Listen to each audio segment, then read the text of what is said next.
Hi hello welcome back to my channel. ഇന്ന് ഒരു tasty chicken കറി വെക്കുന്നത് കണ്ടാലോ?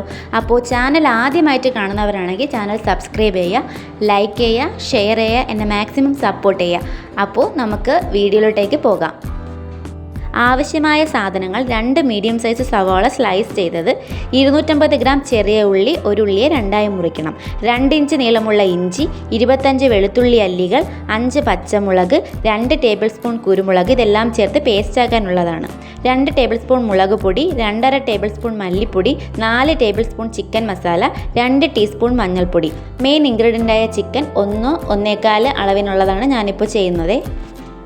പാൻ വയ്ക്കുക, പാനിലേക്ക് ആവശ്യത്തിലേക്ക് എണ്ണ ഒഴിക്കുക, കടുക്, വറ്റൽമുളക്, കറിവേപ്പില ഇട്ട് വഴറ്റുക. അതിനുശേഷം നമുക്ക് ചെറിയ ഉള്ളി ഇടണം. ചെറിയ ഉള്ളി ഇടുന്നതിൻ്റെ കൂട്ടത്തിൽ കുറച്ച് ഉപ്പും കൂടെ ഇട്ടാൽ പെട്ടെന്ന് വഴണ്ടി കിട്ടും. ഒരുപാട് ബ്രൗൺ കളർ ആവണ്ട, കുറച്ചൊന്ന് വഴണ്ടി ഇട്ടതിന് ശേഷം നമുക്ക് സവാള ആഡ് ചെയ്യാം.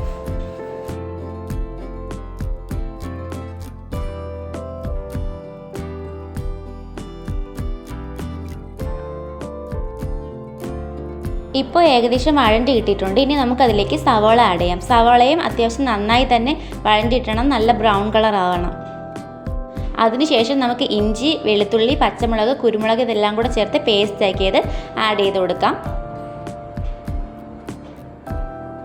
എന്നിട്ട് നന്നായി വഴറ്റണം, അതിൻ്റെ പച്ചമണം മാറുന്നത് വരെ വഴറ്റണം.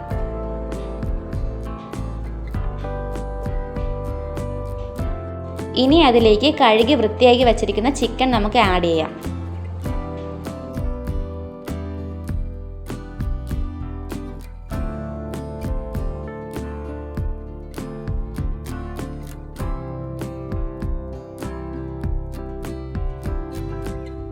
ചിക്കൻ എല്ലാം ഇട്ടതിന് ശേഷം അതിനെ നന്നായി ഇളക്കി വയ്ക്കുക. ഈ ഇട്ട പേസ്റ്റ് എല്ലാം നമ്മുടെ ചിക്കനിൽ പിടിക്കാനുള്ളതാണ്, അതുകൊണ്ട് നന്നായി തന്നെ ഇളക്കി വയ്ക്കുക.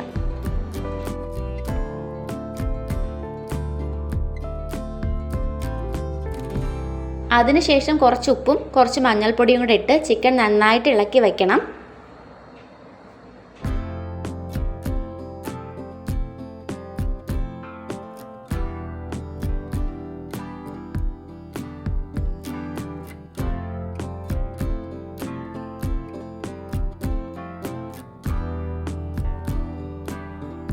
നന്നായിട്ട് ഇളക്കിയതിന് ശേഷം നമുക്ക് ഒരു 10-15 മിനിറ്റ് ഹൈ ഫ്ലെയിമിൽ അടച്ചു വെച്ച് വേവിക്കണം. അപ്പോൾ ചിക്കനിൽ നിന്നുള്ള വെള്ളമൊക്കെ ഇറങ്ങും. അപ്പോൾ നമുക്ക് അടച്ചു വെച്ച് വേവിക്കാം.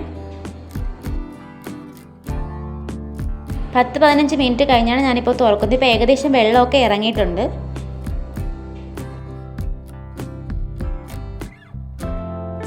ഇനി അതിലേക്ക് നമുക്ക് ചിക്കൻ മസാല ചേർക്കാം.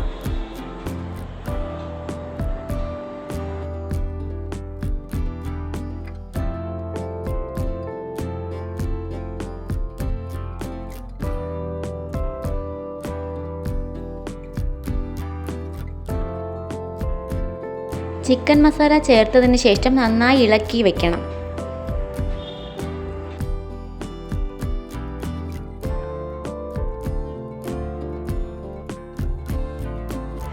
ഇനി അതിലേക്ക് ഞാൻ ഒരു തക്കാളി ചേർക്കുന്നുണ്ട്. അത് ഓപ്ഷണലാണ്, നിങ്ങൾക്ക് വേണമെങ്കിൽ ചേർത്താൽ മതി. ഒരു തക്കാളിയാണ് ചെറുതായി സ്ലൈസായി ചേർത്തിട്ടുള്ളത്. ഇനി പൊടികൾ ചേർക്കാം. മുളക് പൊടിയും മല്ലിപ്പൊടിയും ഇപ്പോൾ ചേർക്കാവുന്നതാണ്. മുളക് പൊടിയും മല്ലിപ്പൊടിയും ചേർത്തതിന് ശേഷം ഒന്ന് ഇളക്കി വയ്ക്കുക.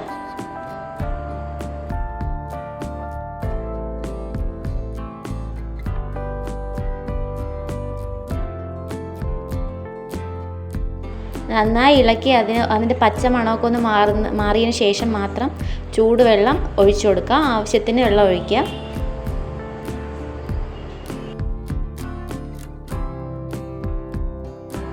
ഇപ്പോൾ ചിക്കൻ നന്നായിട്ട് തിളച്ച് വരുന്നുണ്ട്.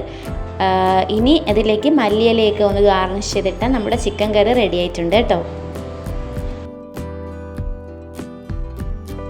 അപ്പോൾ എല്ലാവരും ഉറപ്പായിട്ടും ഇത് വീട്ടിൽ ട്രൈ ചെയ്ത് നോക്കണം. നല്ല അടിപൊളി ടേസ്റ്റാണ്. അപ്പോൾ ഇന്നത്തെ വീഡിയോ അത്രയേ ഉള്ളൂ. ഇപ്പോൾ ചാനൽ കണ്ടുകൊണ്ടിരിക്കുന്നവരെല്ലാവരും സബ്സ്ക്രൈബ് ചെയ്യണം ചാനൽ. അപ്പോൾ അത്രയേ ഉള്ളൂ. Thank you.